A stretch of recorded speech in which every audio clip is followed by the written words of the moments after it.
వర్షింపకుండునట్లు ప్రార్థించిన ఏలియా దేవుడు వర్షం కురిపించినట్లు మళ్ళా ప్రార్థన చేశాడు.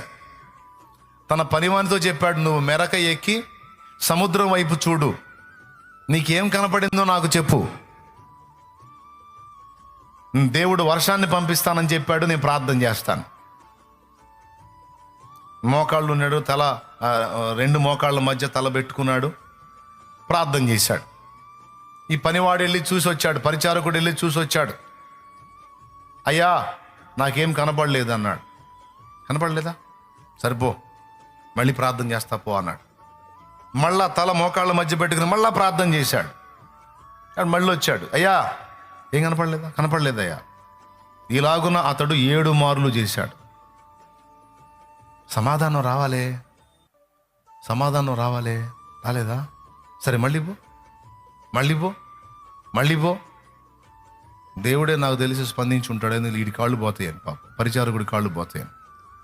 లేకపోతే 7 సార్లు కదా, 77 సార్లు కూడా తిప్పుతాడు అవసరమైతే.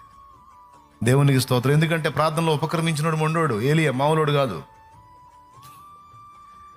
ఇప్పుడు 7 సార్లు తిరిగి వచ్చాడు అతను. మెరకెక్కి దిగాల, ఎక్కి దిగాల, ఎక్కి దిగాల. ఈ 7 సార్లు కానీ దేవుడు స్పందించకపోతే 77 సార్లు ఆయన తిప్పుతాడు. ఆయనకే మోకాళ్ళు వేసి కూర్చున్నాడు, తిరిగి వాడు చస్తాడు.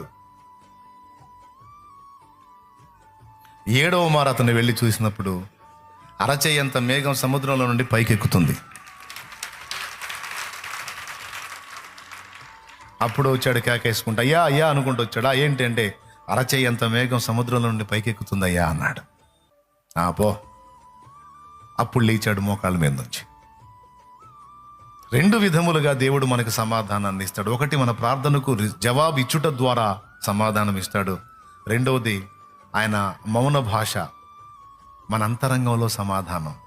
నువ్వు బాధపడొద్దు, మొత్తుకోవద్దు, నా దగ్గరికి చేరింది ఆ విన్నపం, నేను విన్నాను, తీసుకున్నాను, నేను ఇస్తాను ఆన్సర్.